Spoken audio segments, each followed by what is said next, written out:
Mr. President. Mr. President, I rise today to voice my strong support for the nomination of Ronald Batory to be the Administrator of the Federal Railroad Administration at the Department of Transportation, and to express my deep frustration that this non-controversial, highly qualified nominee has been languishing in the Senate for over 4 months due to objections by a handful of Democrats over a parochial issue entirely unrelated to the nominee's qualifications. The Commerce Committee held a hearing on his nomination on July 26, 2017, and reported his nomination favorably out of committee with a unanimous voice vote on August 2nd, 2017. August 2nd of 2017. At that time, not a single senator on the committee, Republican or Democrat, expressed any doubt about Mr. Batory's extensive expertise on rail safety issues. Mr. Batory has over 45 years of experience in the railroad industry in both management and operational positions, and he is a respected leader in driving organizational change and, most importantly, advancing safety improvements. In fact, Railroad Age called him non-controversial and said, I quote, "He's the best qualified person to be the Federal Railroad Administrator in a very long time, perhaps in the agency's history," end quote. Yet despite his unanimous approval from the committee, he has been blocked from assuming his leadership duties at this important safety regulatory agency. The FRA has critical safety decisions to make on a daily basis, and the agency needs strong strategic direction and management on time-sensitive safety issues. A senior advisor, which is Mr. Batory's current role at the DOT, does not have the same legal authority or ability to lead an agency as does a Senate-confirmed administrator. It is time to stop hamstringing Mr. Batory and get him confirmed so that he can operate at full capacity. Unfortunately, Mr. President, it appears that we will not be able to do that without once again engaging in the cloture process on a non-controversial nominee. This takes up valuable floor time that could be spent on other priorities, yet it will undoubtedly still lead to him being confirmed by a large bipartisan majority of the Senate. This pattern of obstruction, burning up a week or more of time to confirm 2 or 3 nominees who end up with overwhelming cloture and confirmation votes, must end. The Batory nomination is also significant for another reason, Mr. President. Earlier this week, we saw the terrible tragedy of the Amtrak Cascades 501 derailment in Washington. Our heartfelt thoughts and prayers are with all of those who were affected, especially during this holiday season.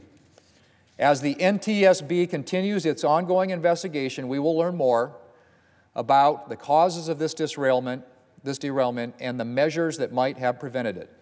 To be clear, the tragic events of this week were not caused by a vacancy at the helm of the FRA. But the Senate must act now to install a leader at this agency to advance any safety solutions and oversight found to be needed as a result of the accident. To date, much of the discussion surrounding this accident has been focused on positive train control, or what we call PTC. While it's still early to know what, if any, impact PTC would have had on this accident, I could not agree more with the Democrat leader, who earlier this week said, "We need positive train control."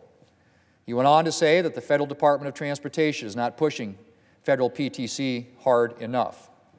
Well, if he truly believes that DOT needs to do more, why is he, along with a few of his colleagues, standing in the way of Mr. Batory's nomination? After all, Congress has tasked the FRA administrator with providing the oversight and strong push that will be needed to ensure railroads meet next year's December 31st, 2018 deadline for full PTC installation and training. And make no mistake, Mr. President, a strong push is what many passenger railroads need. According to the FRA's latest quarterly progress report for passenger railroads, only 50% of locomotives are equipped and PTC operable. 64% of required PTC radio towers are installed, and only 24% of required route miles are in operation.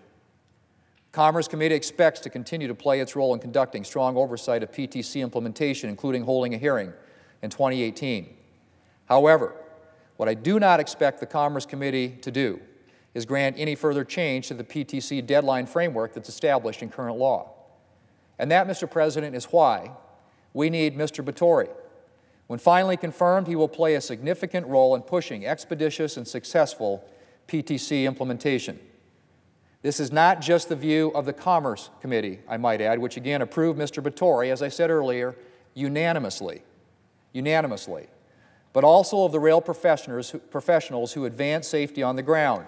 The States for Passenger Rail Coalition, which consists of 25 state departments of transportation, wrote in July, and I quote from that letter, "The issues facing the railroad industry today are significant, and it is vital that we have an experienced, capable, and dedicated leader like Mr. Batory, who is willing to work with the states to make the improvements necessary to build a national rail system with an emphasis on increasing mobility and reliability while enhancing safety and security now and in the years to come." End quote. Likewise, rail labor, representing conductors and communication workers and other industry groups, urged the Senate to proceed to Mr. Batory's nomination, I quote, "as soon as possible," stressing, and I quote again, the importance of having Mr. Batory's expertise and leadership at the agency responsible for railroad safety. That letter was written in September. It's now December. Mr. President, there is no reason for this delay. I ask unanimous consent that both of these letters be entered into the record. Without objection.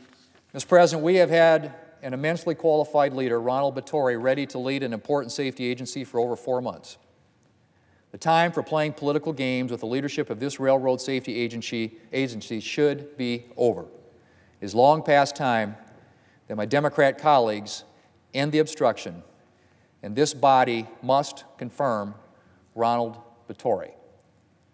Mr. President, I ask unanimous consent that the Senate proceed to executive session for the consideration of calendar number 261, Ronald Batory. I further ask that the Senate vote on the nomination with no intervening action or debate, and if confirmed, the motion to reconsider be considered made and laid upon the table, the President be immediately notified of the Senate's action, and the Senate then resume legislative session. Is there objection? I object. The objection is heard. Mr. President, again, I'm kind of beyond words to explain why we are objecting to someone who was unanimously approved out of the committee, is highly qualified, non-controversial, and would run an incredibly important safety agency in this country. It's just, you just don't have words to explain what that objection might be. So I hope that this is the last time that the Democrats here in the Senate will object to getting this important position filled with an individual who comes highly regarded, highly qualified, and has gone through the entire process, answered all the questions through his confirmation, and is ready now for a final vote in the United States Senate that would allow him to get into the job and get about the important work of ensuring that there is safety on the railroads in this country. I yield the floor.